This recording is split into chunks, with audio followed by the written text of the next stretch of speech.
welcome to Shanghai. I'm Wang Ying. Hello, I'm He Jian. Chinese scientists have just uncovered a groundbreaking gut microbe communication system, revealing how our body selectively targets beneficial bacteria to boost immunity. The discovery, published in Nature, opens new doors for more precise treatments, targeting inflammatory diseases, metabolic disorders, and even next-gen oral vaccines. Tang Xiaofan brings us more details. If you enjoy yogurt, you are probably familiar with the probiotics like lactobacillus. But that's only a minuscule part of the vast microbial community in your gut. Our human gut is home to trillions of microbes that not only aid in digestion, but also play a key role in shaping our immune system. But one mystery has lingered. Does our body recognize and manage specific bacteria among this incredibly diverse microbial community? A team of Chinese researchers led by Qian Youtun has spent 11 years investigating this question and uncovered a surprising way the body interacts with the gut microbes to help maintain intestinal health. The study has just been published in Nature. 我们的这个人体离不开肠道微生物，肠道微生物也离不开我们人体相互在肠子之存，对吧？供给化关系。那么以往的研究就发现了，我们的宿主能够产生一些蛋白来调控肠道这个准存的结构。那么以往的这个脂蛋白发现它的作用方式是光谱性的，它的这个选择性不强，所以我们想在由于肠子供给化过程中呢，可能会存在更加精准的这种选择性强的这种作用方式。 Scientists found that cells in the gut produce a special protein that acts like a bacterial scanner. Here's how it works. This special protein can detect specific gut bacteria by locking onto a unique fat molecule on their surface, like a barcode reader scanning a product. What's remarkable is that this protein doesn't kill bacteria. Instead, it triggers them to release massive amounts of nano-sized message capsules that send immune signals. 虽然我们此次的研究是属于比较前沿基础的一个研究，但是呢，它这个在里面伴随着一个新的生物学机制的一个发现，就是我们发现这些细菌里面，就是说有一些在宿主蛋白的作用之下，它可以产生这种大量这种纳米级的一个信息胶囊，然后这个纳米胶囊就相当于细菌的一个这个外密的信使，它可以和我们的机体进行一个有效的一个沟通，来促进我们免疫系统的一个发育。 This study is the first to show how a host protein can specifically recognize bacterial lipids, thus triggering beneficial immune responses. So why does this matter? This discovery changes how scientists see gut health. Our body actively shapes the gut microbiome, not just by tolerating microbes, but by communicating with them to maintain balance. The findings reveal exciting possibilities for developing next-generation treatments that work by tuning interactions between the microbiota and the immune system. 受这个启发的话，我们就是可以就是说去设计一些这个药物，然后这些药物就可以去精准去作用于肠道里的一些细菌、有益细菌，让它们去产生一些这种信息胶囊，然后去调控我们机体的这样的一个免疫系统或者新陈代谢。另外呢，我们也可以以一种就是把一些那个变毒或者是一些细菌的那种就是蛋白质设计成疫苗的形式，治疗一些就是说因为这个肠道菌群紊乱所导致的一些疾病，比如说一些炎症性肠病啊，或者是一些自身免疫疾病，还有一些代谢性疾病。Your gut is a dynamic battlefield where 10 trillion microbes wage a constant game of power, and this study reveals just how strategically your body plays its hand. In the future, tuning our microbiome may become as precise as tuning a piano. This breakthrough marks more than scientific progress. It heralds a new chapter in humanity's million-year partnership with microbes. China bears almost half the world's nasopharyngeal cancer cases, with many patients facing recurrence after treatment. Heavy ion therapy in Shanghai is changing the outcomes, boosting survival rates while dramatically reducing severe side effects. And this breakthrough has now become the global gold standard. Zhang Hong takes us inside Shanghai Proton and Heavy Ion Center that's giving thousands of patients new hope through particle power. Radiotherapy is a standard treatment for many types of cancer.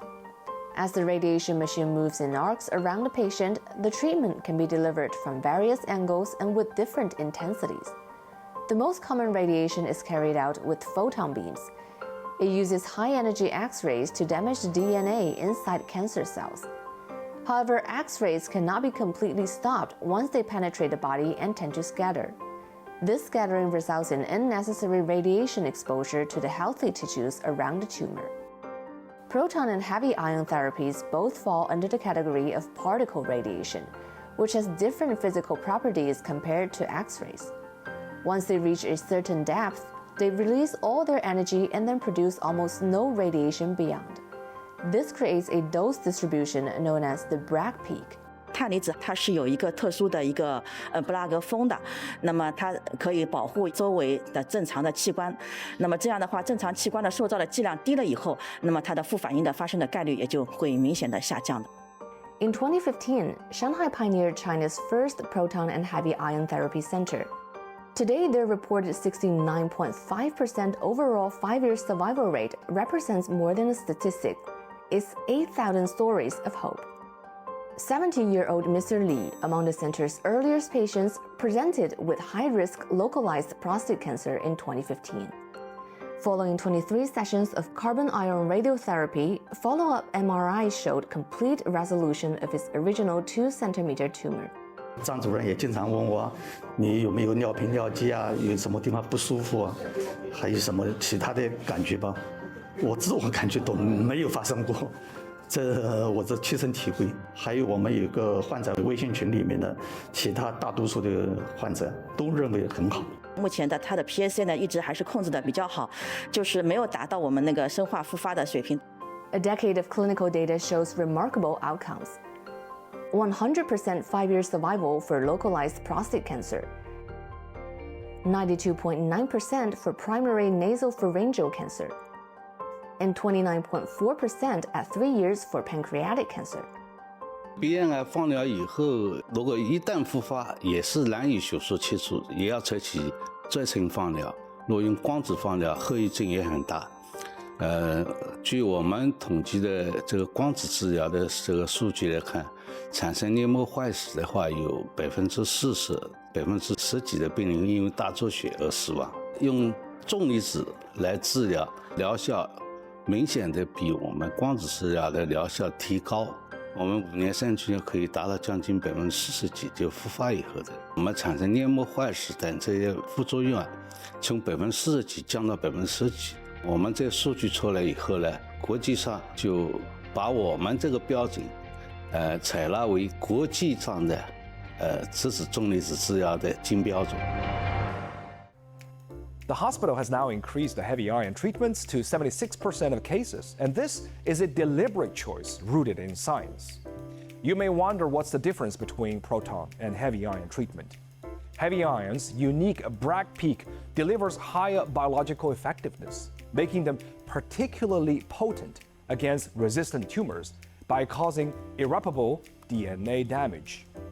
Beyond oncology, the hospital has pioneered other applications, like treating wet macular degeneration, a leading cause of blindness in Asia. For patients resistant to standard drug therapy, a single 1-minute proton session can preserve vision while protecting delicate eye structures. While treatment costs approximately 278,000 RMB per course, insurance partnerships have made it more accessible.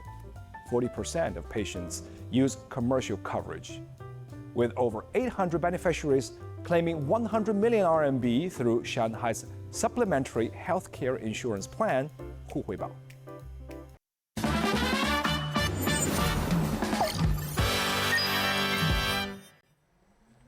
Moving on to Shanghai A to Z section. A variety of cultural events are taking place across the city as part of the Shanghai Social Aesthetic Education Program, which is coordinating cultural institutions to bring art to the public. Let's take a look. This year, the initiative has expanded to 143 institutions that include everything from museums and art galleries to theaters and intangible cultural heritage centers. New offerings for this year include Art Plus programs that integrate arts with tourism, technology, and traditional culture. For instance, Shanghai Library's program combines live performances with literary experiences, while Shanghai Culture Square's Master Academy has workshops featuring renowned artists. Shanghai Grand Theater opens its rehearsals and backstage area to the public, fostering deeper engagement between artists and audience members. Shanghai Museum has created a broad vision classroom under the program.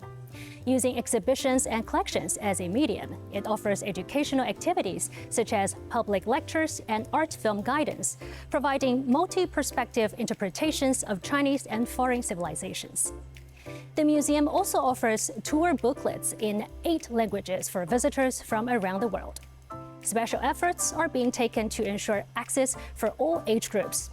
Initiatives include youth workshops, senior-friendly classes, bilingual programs for expats, and accessible tours for disabled individuals. The program welcomes foreign residents with bilingual workshops such as calligraphy and traditional arts.